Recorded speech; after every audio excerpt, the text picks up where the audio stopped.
Hey guys, welcome back to Bansal tutorials. So last class में हमने end of chapter exercise chapter 1 of Ganit Manjari के 5th question तक किए थे। एंड टुडे आज हम स्टार्ट करेंगे 6th क्वेश्चन से, जो कि स्टार बेस्ड है। और ये वैसे तो एग्जामिनेशन पॉइंट ऑफ व्यू से नहीं रिकमेंड करते, but still we'll do it if any one of you wants to practice it. Okay, so let's see these questions first.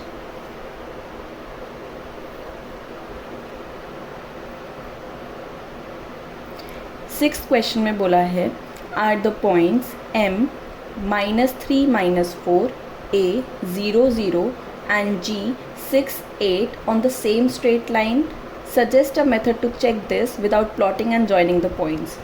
तो जब भी हमें कोई भी 3 पॉइंट्स सेम लाइन पे हमें देखने होते हैं कि सेम स्ट्रेट लाइन पे वो एग्जिस्ट करते हैं या नहीं करते, तो हमें क्या करना होता है वो देखते हैं।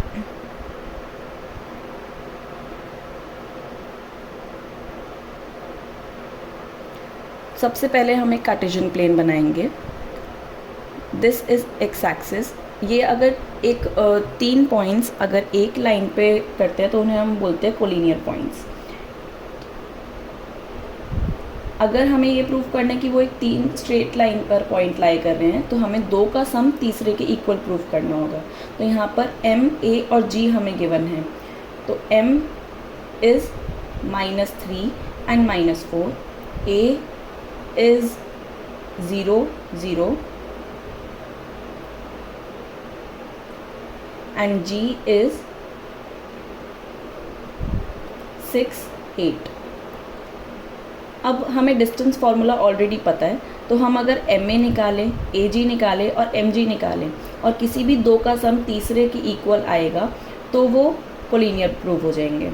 डिस्टेंस फार्मूला हमें पता है x2 - x1 का whole square plus y2 - y1 का होल स्क्वायर का होल का अंडर रूट होता है। तो वो अब यहाँ लगाएंगे हम।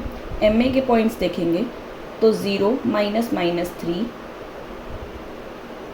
का होल का स्क्वायर प्लस 0 - -4 का होल का square, which gives us under root of 3 का स्क्वायर प्लस 4 का square, which further gives us 9 + 16,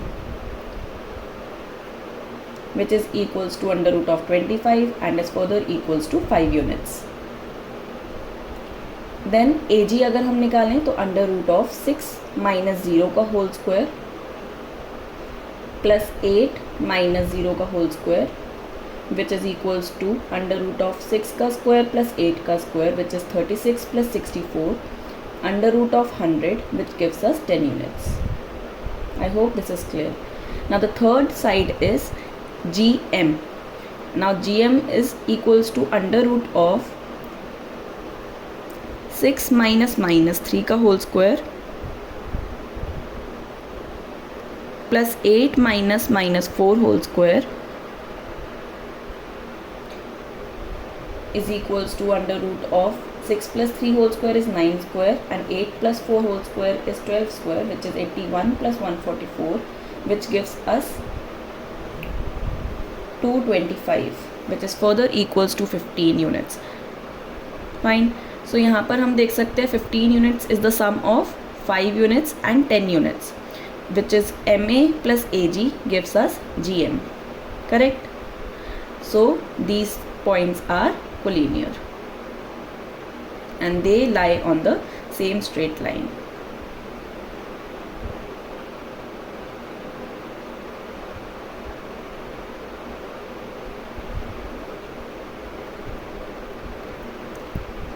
This was question 6. Now let's hop on to the 7th question. इसमें लिखा है use your method from problem 6 to check if the points R, B, C are on the same straight line, और फिर उसके बाद plot करके हमें answer check करने हैं। फाइन। तो ये सेम क्वेश्चन है, सिमिलर क्वेश्चन है एज 6th क्वेश्चन, तो आप ये खुद अटेम्प्ट करके देखिए। Now let us move on to the 8th question. 8th question के लिए we are preparing making a Cartesian plane. ये y axis है vertical और x axis है horizontal. 8th क्वेश्चन में बोला using the origin as vertex हमें plot करना है एक right angle isosceles triangle. Isosceles triangle में दो साइड्स इक्वल होती हैं और राइट ट्राइंगल बोला है तो let it be like origin पे हम ले लेते हैं एक राइट एंगल। फाइन, तो ये हम एक पॉइंट लेते हैं 5 5, दोनों साइड्स 5 5 हो गई तो दोनों इक्वल हो गई साइड्स और राइट एंगल भी हो गया। तो फर्स्ट हमारा प्लॉट हो गया। देन सेकंड बोला है एक आइसोसेलेस ट्राइंगल जिसका एक वर्टेक्स थर्ड क्वाड्रेंट में हो और दूसरा क्वाड्रेंट 4 में हो। ठीक है, तो ये देख लेते हैं। अब आइसोसेलेस होना चाहिए, इन्होंने राइट एंगल मेंशन नहीं करा इसमें। ठीक है, now let's first erase this. तो कोई भी दो पॉइंट्स ले लेते हैं इक्वल लेंथ के, ताकि हमारा जो दो साइड्स है वो इक्वल प्रूव हो जाए। इसको ओरिजिन से जॉइन कर देते हैं। इधर ये फोर्थ क्वाड्रेंट में हो गया और वो जो था वो थर्ड क्वाड्रेंट में था। नाउ लेट्स जॉइन दीज, जिसमें ये दोनों साइड्स इक्वल हैं और ये हमारा एक ट्राइंगल बन गया where 2 points line the third and fourth quadrant. Fine, अब 9th में बोला है the following table shows the coordinates of, हमें कोऑर्डिनेट्स दे रखे 3 पॉइंट्स के। मिड पॉइंट थ्योरम क्या बोलती है हमसे, मिड पॉइंट जो भी होगा, सपोज करो एक पॉइंट है x1 y1, दूसरा पॉइंट है x2 y2 और उनके बीच में एक मिड पॉइंट है let it be x and y।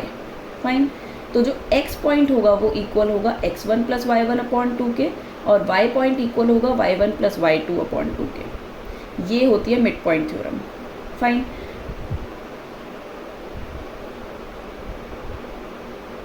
Sorry x1 plus x2/2 and y1 plus y2/2. Fine. So x and y is equals to x1 plus x2/2, comma y1 plus y2/2. अब चाहे हमें कोई भी coordinate से रखे हो, इस फॉर्मूले में रख के हमारे पास एक्सट्रीम पॉइंट्स भी आ सकते हैं और मिड पॉइंट्स भी आ सकता है अकॉर्डिंग टू द क्वेश्चन। तो यहाँ पर हमारे पास एक टेबल गिवन है जिसमें एस एम टी पॉइंट्स है, वेयर एस और टी एक्सट्रीम पॉइंट्स है और एम मिड पॉइंट है। हमें फॉर्मूले में देख के पता लगाना है कि एम मिड पॉइंट है या नहीं है। तो एक्सट्रीम पॉइंट्स लेते हैं -3 0 एंड 3 0 और एम दे रखा है 0 0। फाइन, तो हमें देखते हैं कि इस फॉर्मूले में रखें कि क्या ये मिड पॉइंट है या नहीं है।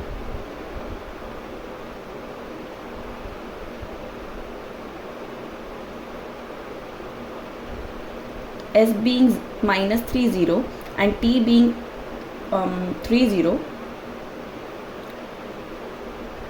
मिड पॉइंट हमें गिवन है M 0 0। Let's see now. x1 plus x2/2 will give us -3 plus 0/2,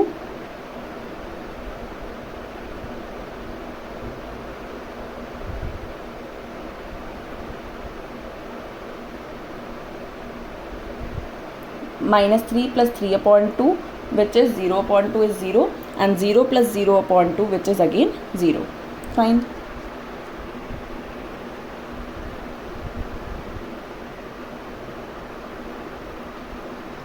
तो yes, M is the midpoint of ST.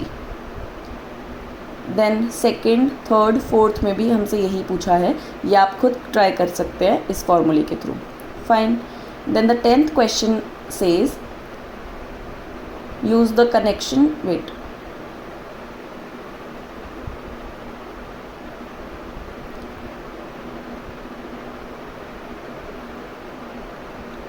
अब हमें 10th क्वेश्चन में बी कोऑर्डिनेट निकालना है जो कि एक्सट्रीम पॉइंट है और हमें मिड पॉइंट और एक वन एक्सट्रीम पॉइंट गिवन है एम। तो हम अगेन सेम फार्मूले में ये पॉइंट्स रख सकते हैं और हमारा एक्सट्रीम पॉइंट बी आ जाएगा जिसके कोऑर्डिनेट्स है एक्स एंड वाई। तो let this be a line where A and B are the extreme point, M is the mid point,